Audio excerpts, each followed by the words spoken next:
Hello everybody, my name is Heather, aka Alia.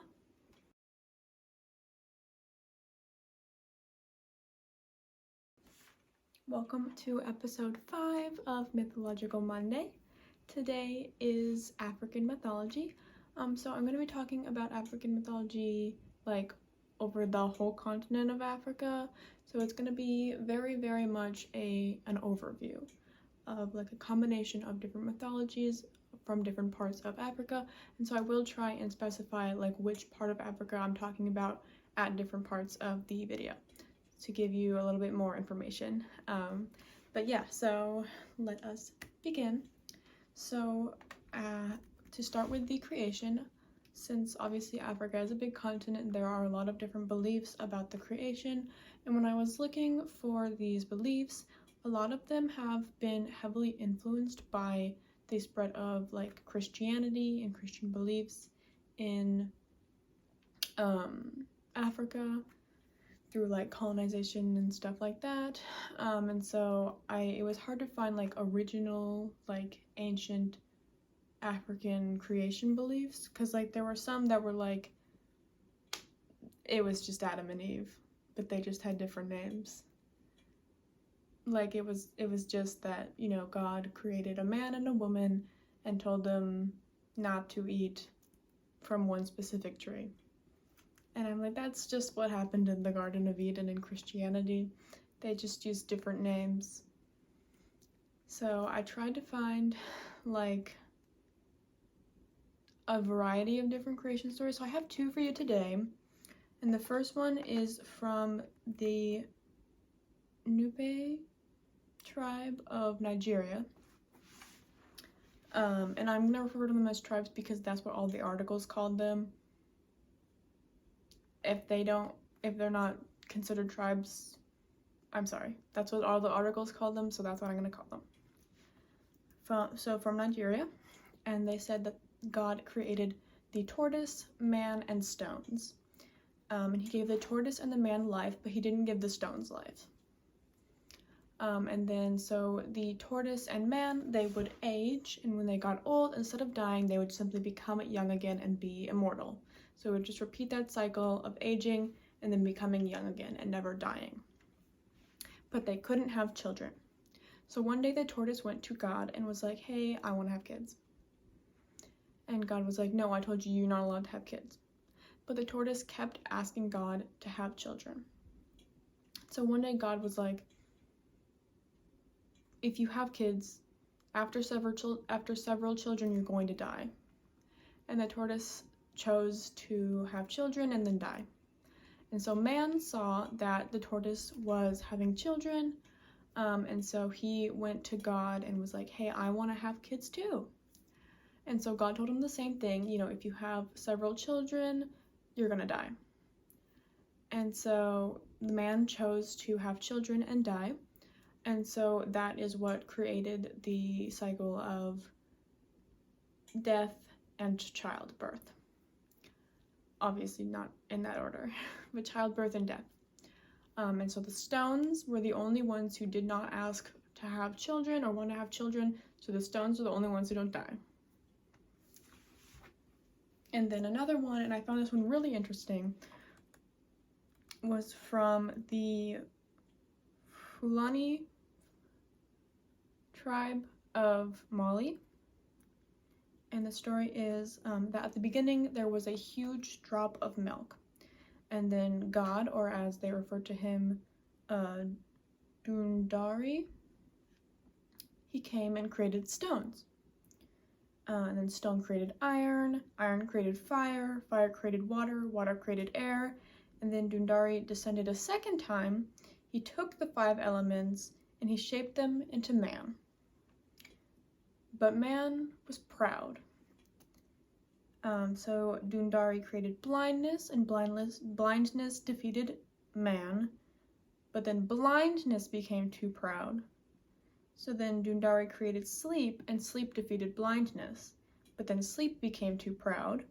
So Dundari created worry, and worry defeated sleep, but then worry became too proud. So Dundari created death, and death defeated worry.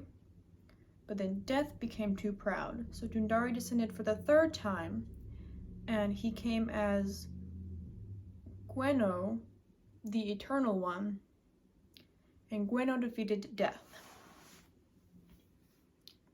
So those are the two most interesting, like, raw traditional African creation stories that I could find. So now I'm going to talk about some of the deities, and I'll say like where they're from.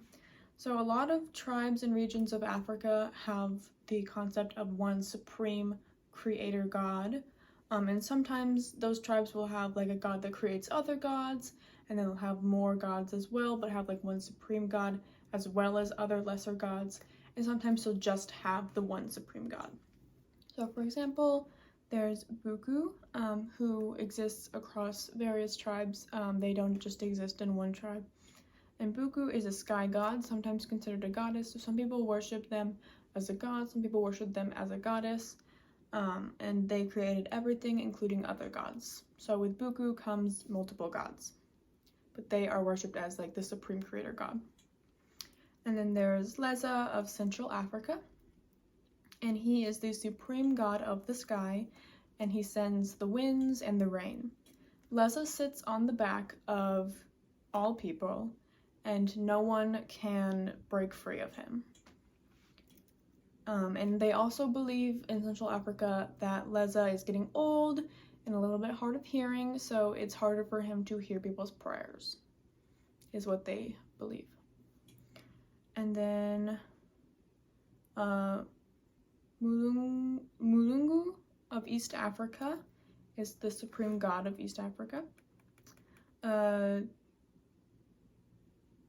Duzui is a creator god of multiple different tribes, like the Bushmen, and then a wide range of other tribes as well. He is the creator god, and he took the form of a plant during the day and then would change to his true form at night, and he did this until he had created all of the plants and flowers of the world that exist. And then there also a lot of tribes have the idea of a trickster god. That's not necessarily like an evil god, it's typically pretty neutral. Some of them are a little bit more on the evil side, but typically they're just like trickster, sneaky gods. They're not actually like evil, bad gods. So for example, there's Ishu from the Yoruba tribe, and Ishu confuses men and drives them to madness. He also knows all of the human tongues and acts as the go-between between gods and humans. There's also Ananasi, that also exists in, they also exist in multiple, a variety of tribes, so they are not specific to one specific tribe. And they in the form of a spider, they are a trickster god, and they are also the creator god. So it's a combination. They are the creator god, but they're also the trickster god. And typically they are a little bit sneaky, but typically regarded in a positive light, and there's a lot of fun stories about them. So some creatures in African mythologies include the Grootslang. That is, I know it's in South Africa, but it also exists up through like the Congo. And it is, it's like a giant elephant snake. There's also the Impundula that is like a bird man, and it drinks blood, but it also lays eggs, and its eggs have medicinal powers. There's the Adze, which is like,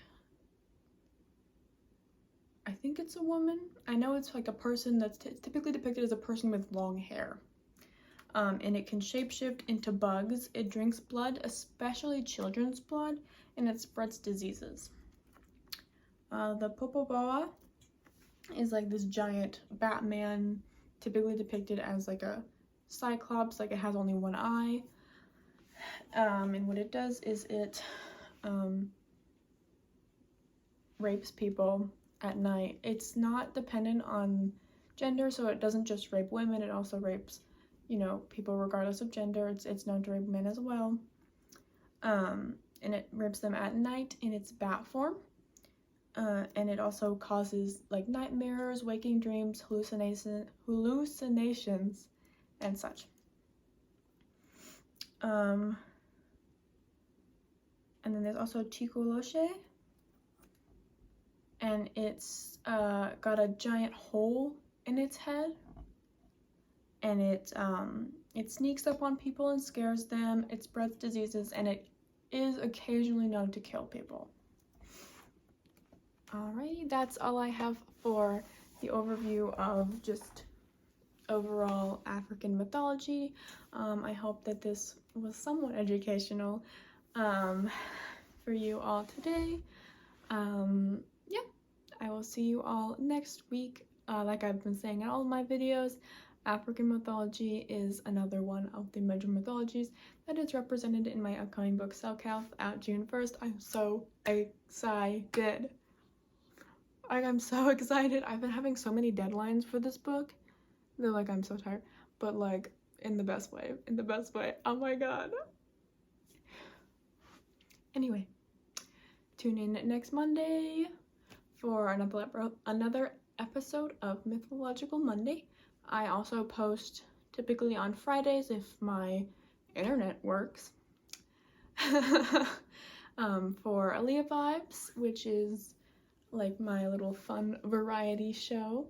So if you're interested in that, I also post on Fridays. So I will see you guys whenever you decide to pop in and visit me. Alrighty, have a nice day.